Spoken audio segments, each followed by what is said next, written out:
H.L. Mencken is dead. He died in his sleep at his Baltimore home on January 29th, 1956. He suffered a massive stroke in 1948, where he lost his ability to speak and write. For over 30 years, he was the most famous journalist and the most provocative social, cultural, and literary critic in America. He was buried with other family members in Loudon Park Cemetery. Greetings, everyone. Welcome to the H.L. Mencken House. My name is Jeff Jerome. I'm with the Society to Preserve H.L. Mencken's legacy. And tonight we will be talking about Mencken's last hours. Now, this was originally scheduled a few weeks ago, but we had a snowstorm approaching us, and we thought it'd be safe for all involved to postpone this. Now, if you've been following the announcements, I told you there would be four of us. Well, Mr. Fred Rasmussen, a writer for the Sun papers, became ill this morning, so he had to back out. So it's just the three of us. And before we get started, let's introduce Sherri. Would you like to tell the audience who you are? Hi, everyone out there in Facebook land. I'm Sherri Weaver. I'm the Vice President on the board of the Society to Preserve H.L. Mencken's legacy. You may remember me from last year.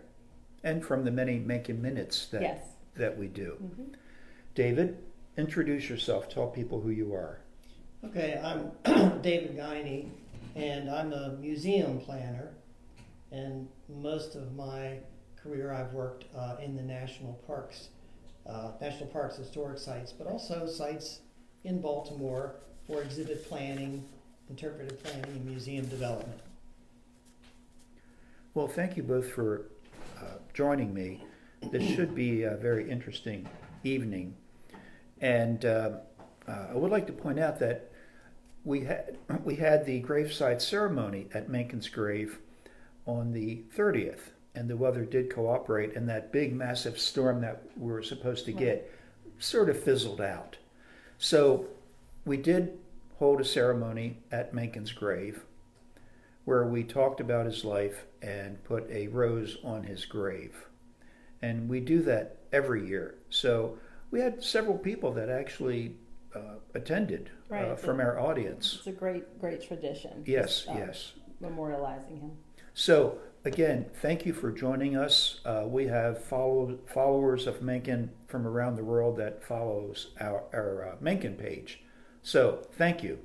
So, why don't we get started? And now, we will be doing this at two locations. We are starting downstairs in the living room, and then we will finish in Mencken's office, where we will detail the last hours of H.L. Mencken. And it's really, I think it's fortunate because there aren't that many historical figures where we know what they ate, what they drank, what music they listened to, what they were talking about.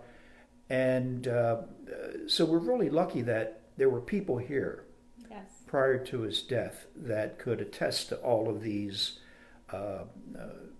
situations about Mencken. And some of it may surprise you. But one thing, talking about Mencken's death, which is what this is all about, one important thing, and as Jeff said, we are in the Mencken House, newly restored house museum, and we are fortunate to have many of, almost all of Mencken's original furnishings and artifacts in here. So make sure you do visit the Mencken House when you can. We're by appointment only. Mm-hmm. But that's where it all starts out, talking about someone's death. Mencken lived here his entire life. From age 3, the family purchased the home. They're the only family that's been in this home, the Mencken family. And he stayed here until age 75 when he died. That's a long time to stay in one house in Baltimore. With the exception of the 5 years he was married to Sarah Hart. He did live in an apartment on Cathedral Street. But this home was a part of him. So them growing up as boys, the family, the mom, the dad, lots of history here, which contributes to who Mencken was as a person in his life. Exactly. And what is interesting is a comment he made about this, if I may read it. And this pretty much sums up the way he felt about this house. And then we'll talk about something when they were children, a discovery that I made in the basement, which I think is fascinating. Yeah. But let me just read this, what he said about this house. I had lived in one house in Baltimore for nearly 45 years. It has changed in that time, as I have, but somehow it still remains the same. No conceivable decorator's masterpiece could give me the same ease. It is as much a part of me as my two hands. If I had to leave it, I would be as certainly crippled as if I lost a leg. I think that's really... That says a lot. It does. I mean, talk about loving this house. And spending his entire life, except for those brief few years that he was married. But you can just imagine the young boys. Mencken had two brothers and a sister that lived here, Charles Edward and August Jr. and Anna Gertrude. And you can just imagine them playing in the garden outside, the young boys sliding down the banister, playing in the basement, which leads to the really interesting discovery that Jeff could probably tell you about. Yeah, they were boys. And one day I was in the basement, and I was just being nosy, looking behind the crevices and behind boxes, and I saw something behind this heating pipe on the wall. And I'm looking at it, and it was dark, and it took a moment for my eyes to adjust to the darkness, and I saw a name. Apparently, Mencken's brother, August, signed his name on the wall with some kind of paint. Now, when I saw that, I immediately thought of my own childhood when I lived in Highlandtown. And we would play in the basement, and my father was a painter.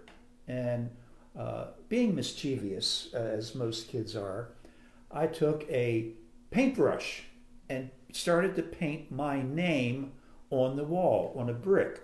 But I ran out of space. And this is what happened to August when he signed his name. He didn't anticipate spacing properly, and he sort of squeezed his name in a small area. And I thought, here I am looking at something that he did as a child so many years ago that I could relate to, because I did the same thing in my own home in Highlandtown. And it's these little things that bring life to the house. It has so much history here. Sometimes you can feel the warmth, and when you think about the boys sliding down the banister, the original banister, I might add, and playing in the garden, and playing with their pony, Frank, Yes. In the garden. Lots of fun stories about Frank and the turtles. Yes, they had turtles, but Frank apparently was a very mischievous pony. And Mencken once remarked that Frank bit him on his butt so bad that it left a scar. And Frank also liked ice cream. He would walk up to an open window where the kitchen was, and they would give him ice cream. Amazing, when you hear stories like that. And one other notable thing, many notable things about the house, but that's very important, even in this very room that we're in. You see this red couch. Mencken, he entertained lots of notable guests and folks during his lifetime. Obviously, he was involved in a lot of high-profile writing and trials and things like that. So he had lots of folks walk through this door. There's stories about F. Scott Fitzgerald, who was here often, Theodore Dreiser, in this house. So lots of important decisions, lots of important works. Mencken was obsessed with words. His creation of the American language obviously was birthed in this home. So we're glad to have a lot of his writings that we still study this day. You could talk about how relevant he is even today. I mean, Mencken was here from 1883 to 1956, but here we are in 2022, and we're sitting having our program about him. And it's funny when you talk about the famous people that visited the house.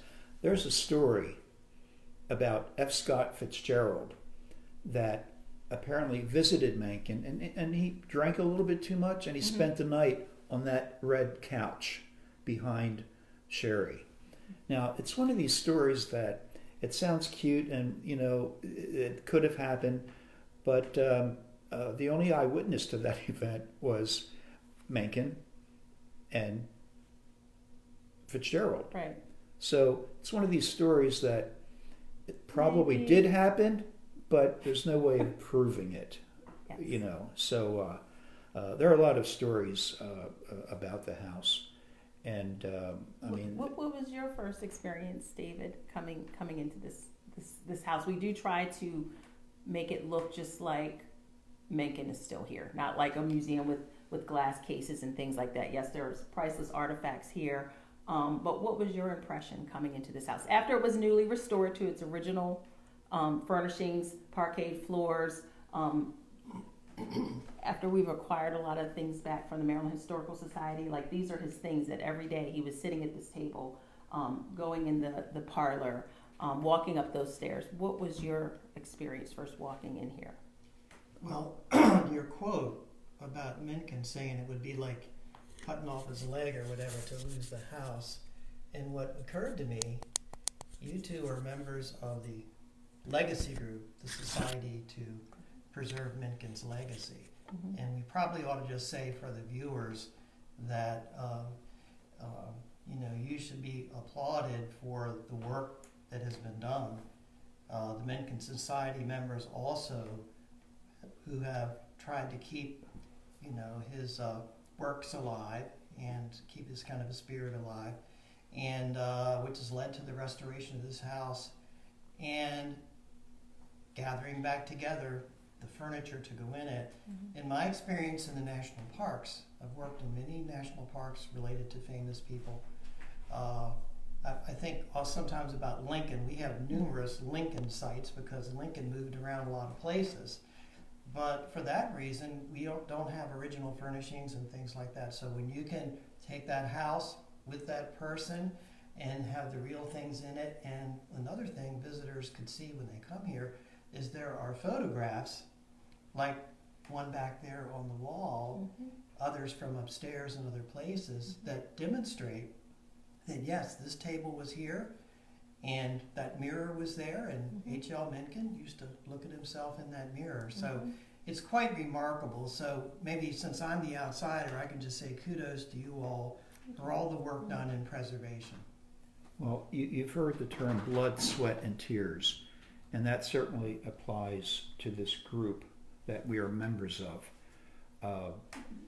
For decades, they would come here and do the best they could to keep it here. And it was a long battle, but finally, as Sherri mentioned, it is open by appointment for now. But one day we hope to be open on a regular basis so people can come here and see his furniture and feel the ambiance of Mencken. And I'm glad you mentioned about the photographs, because it seems like we have many photographs of Mencken sitting in his office, which we will be visiting shortly. Each one is different. The desk it's not cluttered, but it looks like a guy's desk. And it seems like every time someone took a photograph of Mencken at his desk, it was changed. Mm-hmm. Something was different about it. But we are so lucky because many of these photographs, you can look and see items that we have today. And his furniture, books, and everything, they're really scattered around the country. And it's going to be a slow process, but we want to bring these items back, and so people can come here and maybe see a slightly cluttered desk like he had it. So we're working on that. I think when you walk into this house, you kind of get the feel that, Mencken went to the store, he'll be right back, Yes. as if it's current day. The good thing is we do have the large pieces of furniture. Mencken was well off growing up, and he admitted that, but we have the beautiful potter's bookcase, all of these original furnishings. In the front parlor, we have the gilded pier mirror. And when you come in here, you can kind of, you see the pictures of Mencken sitting on this chair with his foot up on the footstool, drinking at the dining room table, things like that. So it really gives the visitor the experience of this is how Mencken lived when he was here in Baltimore. Again, this address, as we said, was one of the most famous addresses in the country during his time. They said the post office, you could just put an envelope and write H.L. Mencken, and anywhere in the country they would automatically know this address. So, That's amazing. That really is amazing. And for a moment, when you said, he would go to the store, I don't know if you in the audience knew this, but Mencken never owned a car. I guess he walked. never had a driver's license. Yeah, and he took the bus, but mostly it was walking from here to the Sun-Paper's office, which I think is amazing. Now we need a car for everything. Well, later in life, his brother August, who was by his side, sort of chauffeured him around as well. But that was very interesting. He traveled the world, but didn't drive. Yeah. So maybe that was a good thing. I don't know. But it's just so much about Mencken, and I mean, I guess we could call you a novice about Mencken, and sometimes I feel I'm still a novice because there's so much about Mencken that every time you turn a page, it's something else that grabs you, that keeps your attention, and College kids still study him today. They're studying his barrage of works. He penned over 40 major works, in addition to all of his newspaper writing and criticisms and things. Through some of the Mencken Minutes, we've highlighted some of the books. There's obviously his diaries, which to some are controversial, but it really gets you to know Mencken the man. One of my favorite small publications that he did was the one that he and his wife Sarah had penned together.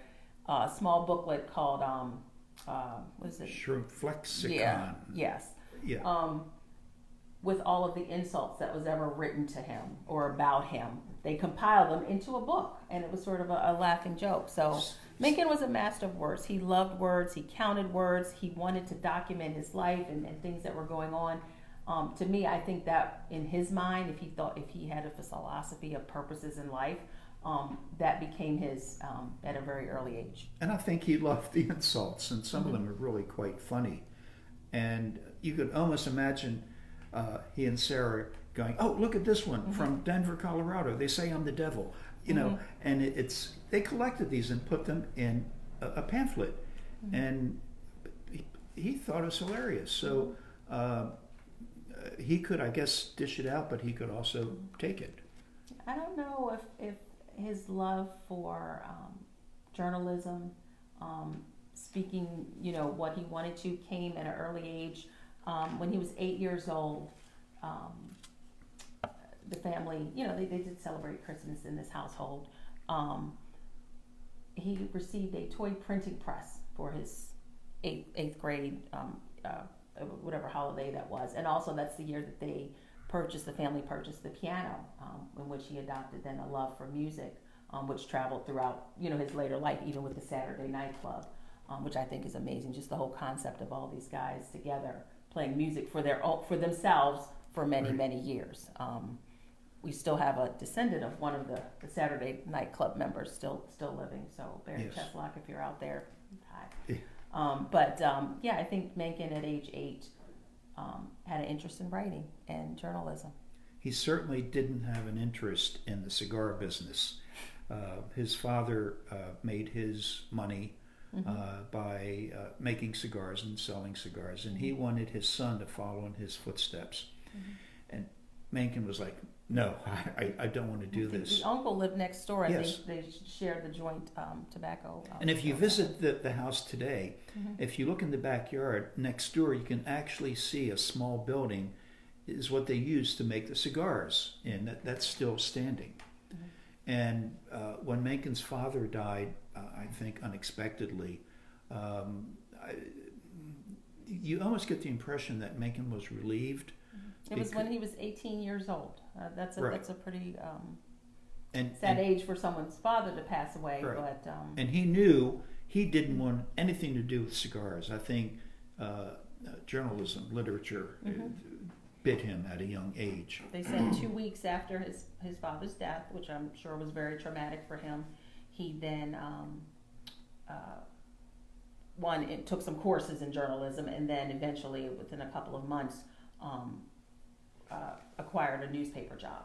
So I think he used that event in his life with his father's passing as a stepping stone to go into what he really wanted to do. He didn't waste any time. So just about this house, and as you know, obviously Mencken's dad died here, as well as his mom also died in this house. Yes.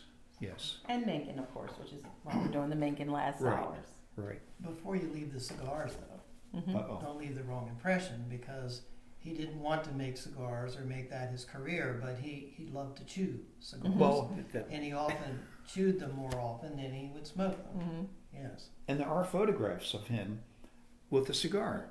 Now, I do like the story. There's so many sidebar stories, but I do like the stories when Mencken entertained. You know, obviously the whole prohibition, and he had the wine cellar thing going on there. But he, you know, he would brew his own beer and make alcohol, but also he acquired a lot of cigars, Cuban cigars, regular cigars, inexpensive, you know. But there's stories that Mencken would have the Cuban cigars for himself, but then when he would entertain, he would have the what is it, Uncle Willie's, the inexpensive cigars. And the same thing with the wine. It was a joke between someone that he had a bottle of wine, was it just some kind of Maryland wine, and he put some kind of expensive label on it and sort of served it to his friends. I guess that was just an inside joke of his. So Well, he had a definite sense of humor. So did his brother. As a matter of fact, when you visit the house, you'll see wooden figurines in the there's house, some right back right there. behind me. And the story is that he hated these figurines. So as a joke, his brother would tell friends that were visiting, my brother really likes these wooden figurines, and he would really be impressed if you brought one. And you can almost imagine seeing Mencken, you know, welcoming someone and someone saying, here, this is for you. And he's opening it up and it's a wooden figurine. And he must have looked at that going, oh, wow, thank you. I really like this. He has hundreds. Mencken has Yes. a very interesting, the whole family, eclectic tastes and lots of different things. So if you ever do visit here, we do rotate exhibits. So not everything that you just see out, at other points we'll have other things that, we have in storage to show you, from everything from ivories to swords to all sorts of very interesting things that you wouldn't necessarily think when you think Mencken. David, when you first came here, anything jump out at you like, wow, I didn't know, or look at that? Was there anything that really caught your attention? I think from my background in museum work, the idea of having so many things that are original. Often in the Park Service, we have to find antiques that were of the period and put them inside the house in certain rooms when we do historic furnishing projects. To have a lot of these original things in here. But I'll give you a little moment, maybe for the audience that has read Mencken but hasn't been here. You start thinking about the volume of work that he did. He's the poster boy for workaholics. I mean, I was an English teacher, and in my work I've been a writer, but writing is hard. It's very hard work. And to think that he wrote pretty much the Bible on the American language as opposed to the King's English. This is the seminal work on the American language as it evolved with all the other strains of nationalities and languages built in with it. And the fact that here in this house, probably in one of the two rooms, one we're going to visit, that much of that work was done. And so if you love a certain book of his or a certain article or something, you come here, he might have sat right in this room, right in that room on the typewriters that we have. That's what's amazing. He penned all of these the old-fashioned way, not on a manual typewriter. That's a lot of words. Yeah. And I did find, I guess it was last year, a letter of his at an antique book dealer. And, it's amazing to see that thing and to know that it was done on the typewriter. And even the type of these typewriters is somewhat different. It's not like handwriting, but you can tell that it was him. And he made little corrections on it. And he put the address of this house right on the top. And it was a letter to Ellery Sedgwick, who was editor of the Atlantic Monthly, his good friend. And so I think what impresses me, all of this great literary volume, which is spread so far and has adherents outside the country, was done here. That's pretty special to be able to do that. It's like we had in Philadelphia, the house where Thomas Jefferson drafted the Declaration of Independence, and you can say, wow, you know, just to be there, and that's where that came from, that important document. And so that's what's really good. I hope people will come here that love Mencken's work. Well, I read somewhere that he wrote over 100,000 letters. Oh, yeah. He answered Easily. every letter, Yes. and it's, to me, it's mind-boggling, because when you say writing is difficult, it is. But I get the impression with him it was so easy. I mean, I can't see him going, oh, what am I going to say? I'm stuck for a word. I get the impression he just went on and on and on and really didn't struggle with it. I could be wrong, but it tired him out. It tired him out. I remember, you know, he said he liked liquor, and there was something in here about how he could drink any alcoholic drink there ever was, and he would never refuse one. He loved drinking, but when he had work to do, no drinking until, and he wasn't an alcoholic or anything, Right. but he could relax like many of us can. But you did your work first. So he's a good example for hard work, the value of hard work. I think he definitely subscribed to that philosophy. And the other important thing about all of these works that he penned, all these things he wrote, not in a bad way, he was obsessed with it, but to the point that he wanted all of this stuff down on paper so that when he's not here anymore, like he's not here now for posterity, he had so many things in place of where he wanted his books, where he wanted his writings. His diaries could be opened up after a certain amount of time. You know, when he died, I know we'll get to the death soon, you know, he bequeathed a lot of things to the Enid Pratt Library, which in 1956, a few months right after his death, a collection of things went there, and we have the Mencken room. Yes, open one day a year. Right, one day, right. yeah. So if you're ever at the Pratt, make sure you go see that room. You'll get to see some of those priceless letters and original first publications of a lot of the books and things as well. But he's spread his things far and wide. I think, you know, he has things going to Johns Hopkins University, Yale, Harvard, Princeton. His wife as well, when she passed away, she was a professor at Goucher College, a collection of her things. She was also a writer and had many other significant things about her. That collection is housed at Goucher. So, you know, what we have here is more personal to Mencken, you know, what he came home to every day, as well as where he did, as David mentioned, a lot of his work, a lot of his thinking. Yeah, he did a lot of entertaining, but he did a lot of everyday Baltimore living, which is another great aspect about being here at the Mencken House. We're right across the street from historic Union Square Park. Yes, Obviously beautiful park. The Yes. park looked a lot different during Yes. his time here. This house, I guess it is designed, it's a Baltimore row home in the 1920s Italianate row house style. The decor that you see, since Mencken lived here from age 3 to 75, you know, the house changed over time. You know, his office was a different place and things like that. The mother's bedroom used to be right above us. But the furniture, you know, I guess was moved and things like that. So this is about the 1940s look of the house. So if you come here, the same with the garden, you'll see that. We've had many visitors since we reopened visit the house, and many of them are just amazed at how large they are. When you walk into that front room, you look up at the ceilings and the walls, and it almost swallows you up. There are people, you just don't see houses like this anymore, and people are just amazed. And several people, I remember I gave a tour to some people, and they said, wow, I feel like I'm walking in someone's home. Mm-hmm. And when I heard that, I thought, yes, yes, we don't want people walking in and going, oh, this is very sterile, this is a museum, you know, don't touch, you know, don't do anything. We want people to feel like they are walking into a home. And when people, you know, we tell people, look out the window, the front window, and we tell them what Mencken would have seen, you know, the park and the trees. And then when we go up into Mencken's office, we tell them to look out the window again. And it's a better view of the Union Square Park. And you just see people really looking, not just glancing, but they're really looking. And you talk about, you know, the trees and how this was a safe haven, and you know why Mencken loved this neighborhood. You could almost imagine seeing the cobblestone, you know, in the streets. You can still see the little horse Yes, rings the outside. rings, yes. But you know, Mencken was an observer. I consider her a grand observer.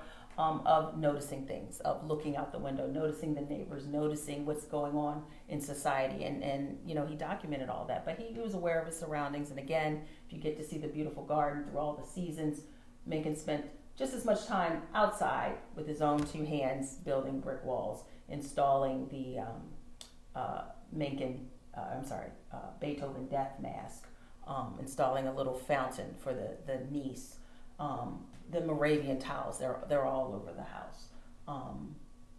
Sometimes I think he spent more time out in the garden than he did chopping wood inside. That was his safe haven. He took care of it. Of course, when he got older, and of course when he had the stroke, he couldn't keep it up the way he did when he was much younger. And what you'll see here today, if you go outside, it is smaller than what it actually was. It extended a lot further down than what it is today. But he loved his garden, and we still have some of the grapevines that he planted. They still the birds come out and eat those. But I'm glad you mentioned that, and I know it was unfortunate, but I think this is very important for whether you are a Mencken scholar or just someone that's just learning about Mencken. That, you know, he did have the stroke in 1948, which was 7 years before he died, and all of what we were talking about his career, you know, after his father died, he immersed himself in journalism.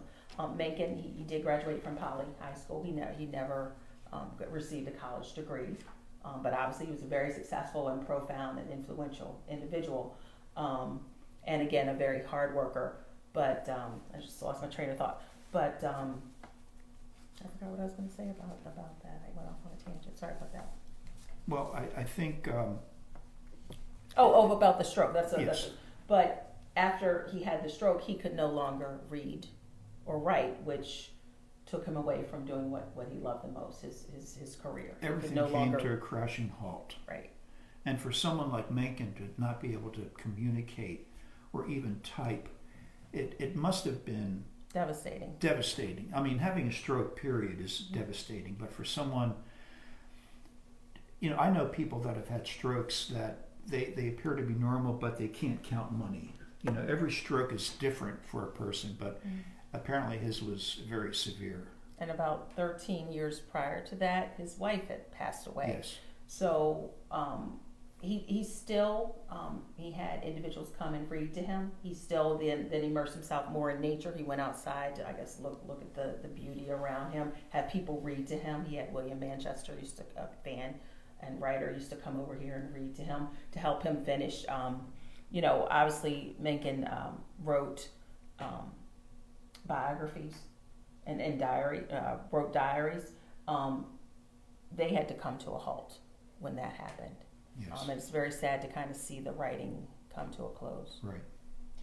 Sherri, I'd like to mention, about the stroke, is that maybe some people in the audience might be interested in the recording of H.L. Mencken. He was not a fan of TV. He was a newspaper man, and he was, not a big modern media kind of a person, but he agreed so that people could hear his voice after his death. And I think the idea was even centuries later, they could hear the voice. And right before the stroke in 1948, he did an interview at the Library of Congress with Donald Kirkley. And folks would Google that, Library of Congress interview H.L. Mencken, 1948. You get to hear what he thinks about a lot of interesting topics, and many of them are pretty relevant in today's world. He was sharp in that. I listened to that. That was amazing. I'm so glad you mentioned that, because he has many quotes, and we don't have the time to go into them now. And I think we had a whole event about just some of the quotes. On Mencken's quotes, but many of these quotes, they could be about today. I find it's just amazing that when he wrote these in the 30s and 40s, that they are relevant today. It really is. But I think at this point we need to continue this event in Mencken's office, where we will get into the details surrounding his death in this house. It sort of saddens me every time we go into that, but yes. Yeah, and people say, "Gee, why don't you do these things longer?" It's like, well, we could be here for hours and just go on and on, but we're not going to be here for Right. hours and hours, okay? And we try to squeeze a lot into an hour. And Well, I will say last year we did do it in the wee hours of the night. yes, it was midnight when we Right. when we tried did this to do it close last year. to Yes, the actual time of events, but again, It did. because it was postponed from the Right. graveside event, we're doing it a little bit earlier. But we're still going to take you through, Jeff, and David will take you through the steps of yes. what happened up to and leading to Mencken's death in So 1956. we will make our way to the second floor, and we will see you Mhm. in just a few minutes. Don't go anywhere. We're not finished. Enjoy the house. Exactly.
Welcome again to the office of H.L.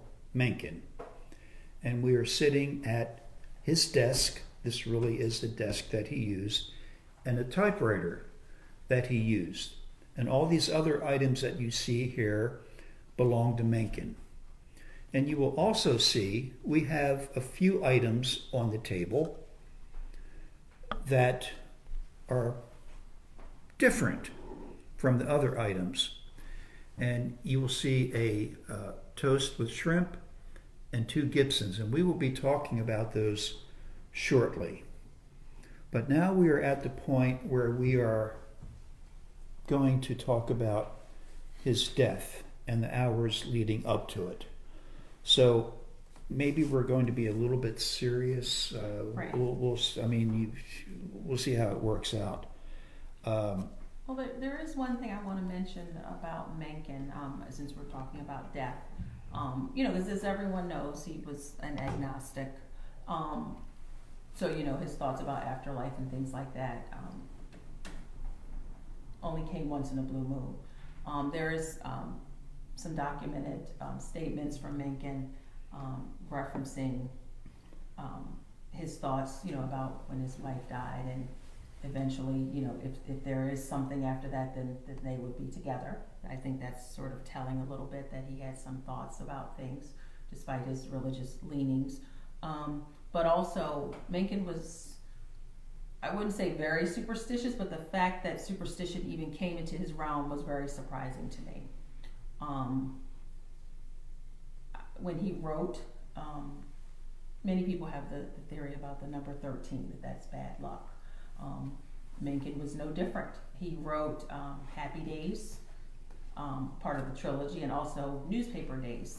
And both of those books have 313 pages. When the second book came out and he noticed that, he actually was taken back a little bit because of the number 13. He was getting kind of obsessed, thinking he needed to take some pages out or add some more. And then somehow he thought the coincidence that both books had the exact same amount of pages after he did all of his writing, he thought maybe it might be a positive omen. But he had thoughts about the number 13. His mom died on the 13th.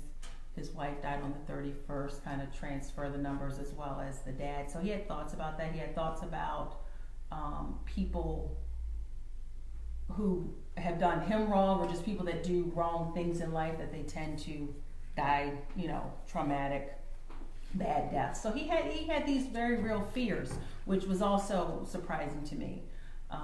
There's one recollection where he references he was on a train, and I think he was sitting in seat, I don't know, 313 or something like that, and he described himself kind of getting anxiety, thinking the train was going to get derailed or run off the tracks, and then luckily he made it his destination safely and he was fine. So I think he had these moments of very real humanness where some of these things kind of weirded him out, as they say. I think that is a very good point, that we look at, or some people look at Mencken like, oh, he was a genius and fantastic, but he was a human. I mean, he had human faults, being superstitious. We can say, oh, that's really, how could anybody be superstitious? But there are a lot of people today that when they see a black cat on the sidewalk, they will not walk near it. There are people that are superstitious, and again, it's a human element of Mencken, that he was superstitious. Well, Jeff, the way he put it was that his father was agnostic and his father's father was an agnostic, and Mencken believed that agnostics in general are superstitious. Okay. Interesting. Well, January 29th, it was sleeting outside in 1956, and Mencken took a nap in the early evening, and his friend, a Dr. Louis Cheslock, arrived to visit around 7:30, and Mencken greeted him, and Dr. Cheslock remarked that normally, I'm paraphrasing what he said, that normally Mencken was a very well dresser. Even in casual clothing, he really dressed well. He said this was the first time that he looked disheveled. And Mencken, he rarely had on casual clothing. I mean, he always, for the most part, had on the jackets and the suspenders, just lounging around the house. Yeah, and a tie. Yes, exactly. So for Dr. Cheslock to notice that, I thought was really amazing.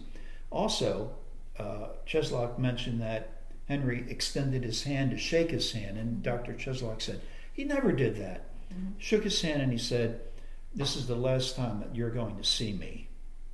Okay, get goosebumps when I say that. Remember that. Yes, remember that. We're going to get back to that a little bit later. So he welcomed him into the house, and Mencken during the evening was complaining about not feeling well. He was having chest pains. He actually threw up.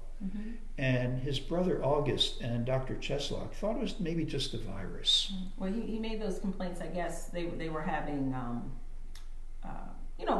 talking about politics and conversation, but somewhere in the middle of it, he started to kind of. Yeah, they were talking about TV announcers. Now remember, TV was still basically probably a debate or something. Yeah, talking about.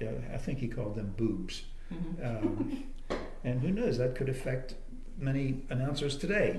But they talked about many things. So he drank 2 Gibsons, which we have a representation here, and a few other cocktails. Always entertaining. He had cocktails and drinks. He had a whole collection of different type of glasses and things. So after drinking that, he said he felt better. And they also had shrimp on toast. as a meal. And I would like to thank Icaros Restaurant for helping us Oh, put this absolutely. together. Kind of Yes, finding a period version of Right. what Mencken shrimp on toast would be. Yeah. It was a late supper. exactly, exactly. And it's funny, I don't think anyone has late suppers now. Those are some big shrimp. I don't Yeah, know. exactly. So they talked about movies, television, and Mencken's forthcoming book. Mhm. And at that point, Mencken went to bed. And when he said goodbye to Dr. Cheslock, again he said, "This is the last time you're going to see me." That was Now- the second time. Second time. I firmly believe that some people know when it's their time. Been very sick and they just know that, this could be it. And for Mencken to tell him twice, "This is the last time you're going to see me." It wasn't like, "Oh, I'll see you next week, I'll see you in Right. 2 weeks," or "You're not going to see me for a while." And Dr. Cheslock, when he went home, told his wife about that. And he said, when he said that the second time, I got a chill on my back. And his wife said, "Oh, don't worry, you're going to see him next week." So Henry went to bed. Well, one thing to point back, when he was taking the nap, when he first, Yes. came down to speak to Cheslock, he was actually in this study, laying on the couch over there, listening to the radio, and I believe Beethoven was playing, and then that's when he got up Yes. and went and had the conversation. But then, after he finished all of that, then he was going to retire for the evening. Right. So I think maybe we will hear a small portion of it right now. When he went to his bedroom on the third floor, Yes.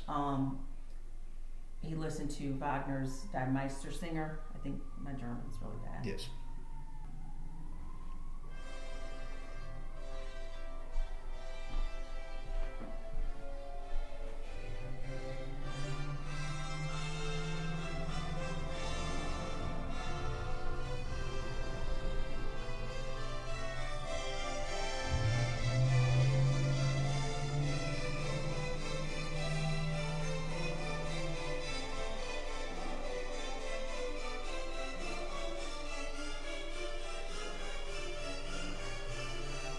That's one of the longest operas. Yes.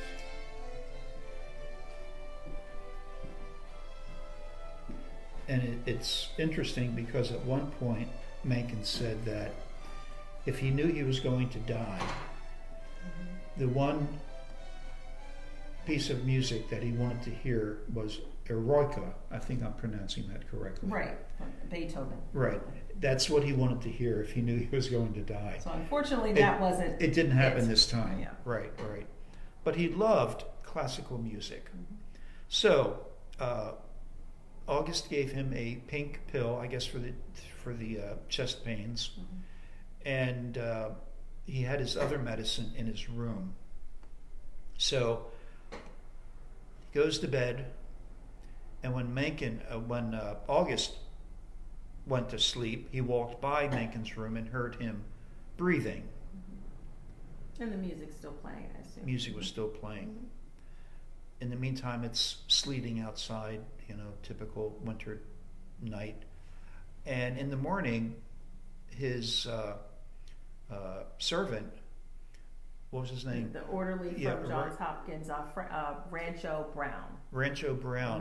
Male orderly. Right, male orderly. Went into Mencken's room and discovered him to be deceased. So Dr. Cheslock was called, and his son, Barry Cheslock, who's still alive today, he said as a little kid, he remembered his dad running out of the house, saying that he was going to see what's going on with Mencken. see Mencken. And H.L. Mencken passed peacefully in his sleep. Somewhere between 3 a.m. and 5 a.m. Because it Exactly. was shortly after 5 a.m. that the orderly, who would normally come to dress him in the mornings, kind of discovered him deceased. Yeah, yes. So I would like to read just a small paragraph from Mencken, the American Iconoclast by Marion Elizabeth Rogers. And I think this sums it up. And, you know, every time I read this, I get a little choked up. So just bear with me a second. The Mencken household retired at 9:15. On Mencken's bedside table was a glass of water and his night pills. To his right, within easy reach, was his radio.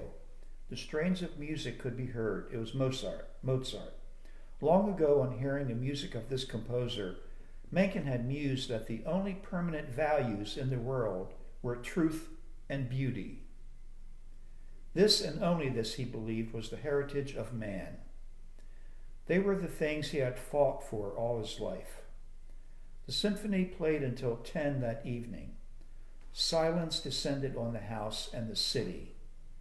And then, sometime later, long after the last chord of music had registered itself upon H.L. Mencken, a gray light shone upon the icy rooftops as the sun rose over Baltimore. He was dead. H.L. Mencken was dead. Headlines, really, across the country, around the world. And which is sort of the opposite of what he wanted. yeah, he died, he wanted it to not be a huge production, but unfortunately, or fortunately, he told his that's what brother he did. that he didn't want anything fancy. He just wanted a brief obituary and a few friends to attend his funeral. Well, except for the funeral part, there's no way the editors around the world were going to just do a little paragraph or ignore the passing of H.L. Mencken. I mean, that guy was famous. Yeah, every newspaper, not just the Sun, Right. the New York Times, all over Right. the world, front page Exactly. news. And the Sun itself did a huge, whole page, 2-page spread on him Right. within that week. So I think Mencken probably would have been annoyed when he saw the many obituaries about him. And so he passed into history. And He did wish to be cremated, right, just like his wife was. right. And William Manchester, who in Mencken's condition after the stroke would visit him and would feed him and Read to him in the garden. yes, read to him in the garden. And this is what he said. It's William Manchester.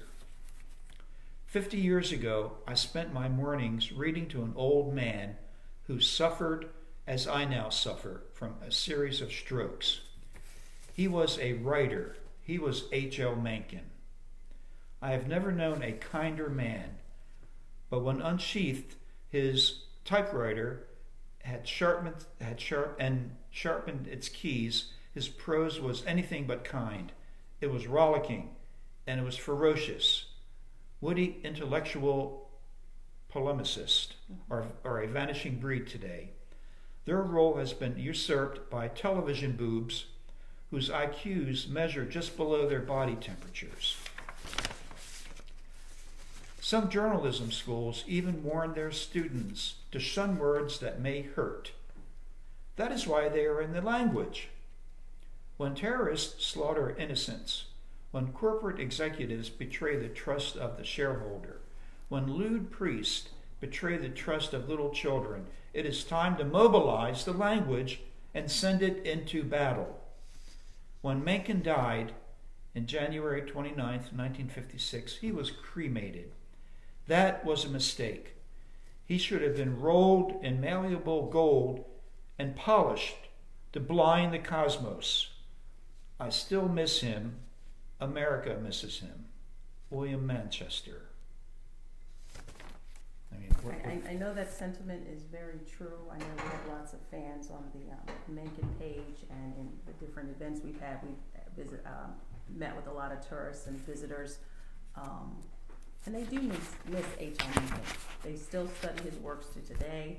A lot of the sentiments about politics and things like that, people subscribe to, and he was truly one of a kind. definitely. David, what are your thoughts about the circumstances surrounding his death? Well, what's remarkable about this moment here is that I'm looking at his door. His bedroom door Looking up on at the the third door. floor, yes. To the room where he died. I'm sitting here looking at it. And it's always really a privilege in a historic setting to realize that, we have the ability to make this kind of human connection. I mean, he's not just a book on the shelf.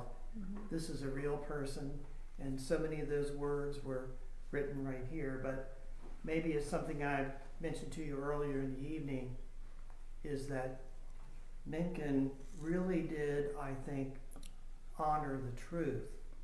And sometimes the truth wasn't always popular, and maybe he didn't always have the right concept of the truth, but he believed in his, in his practice of journalism that both sides of a story always need to be told.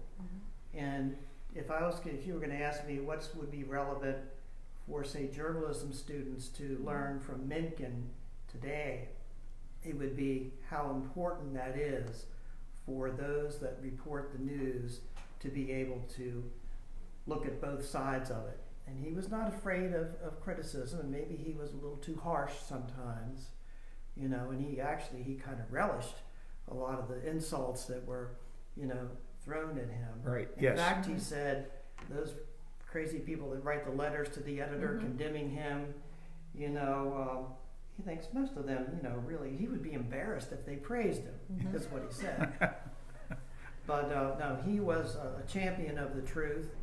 And so what I'm hoping, what I like to think, coming from my Catholic background, is that in this journey that ended right up here, that he found the truth.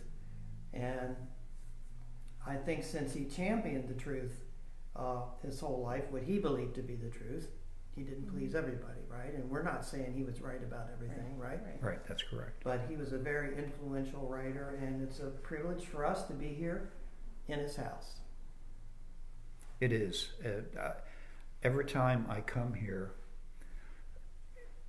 I never forget where I am. And, walking through, the hallways and into these rooms. You're sitting in his chair. I'm sitting in his Still has chair. the indentions from when. Yes, I'm sitting in his chair, and I'm afraid to lean back, because if I do, I go all the way back. But I'm sitting in his chair, and I can't even begin to tell you what a thrill that is to be able to sit at his desk, to touch his typewriter, to look at his clothing, to hold the books that he held. When he sat here, and he was using different typewriters, but he was viewing the world when he looked out that window, thinking about Baltimore and the world beyond.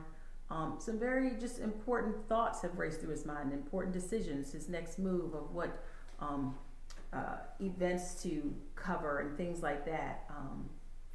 It's very special, this place. Well, I tell you what, we're probably a little past yes. I Sorry, think folks. we should, well, like I said before, we could talk for hours about Mencken, but time. To do the toast.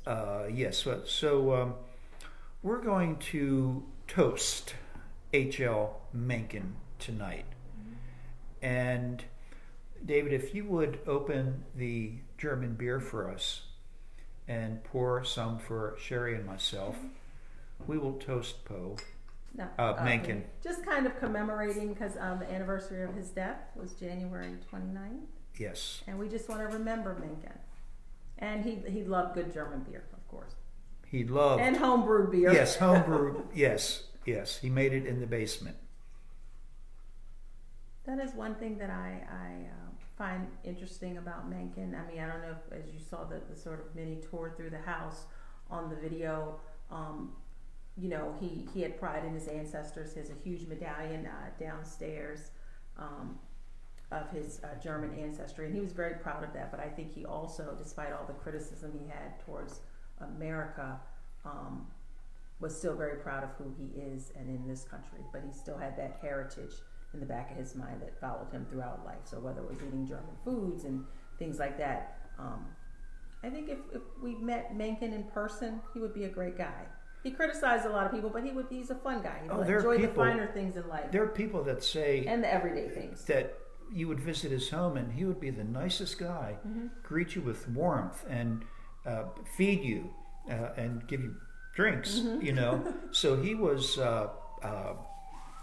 was very kind to his guest. So if you would join me, the two of you, and we'll wait for a second until the siren goes by, so I'm not competing with it. But That probably annoyed Mencken too. yes. Well, here's to H.O. Mencken and the Sage of Baltimore. Yes. And we drink to you, Henry, and And to your house that's still standing in great condition. exactly. So here's to you, Henry. Okay.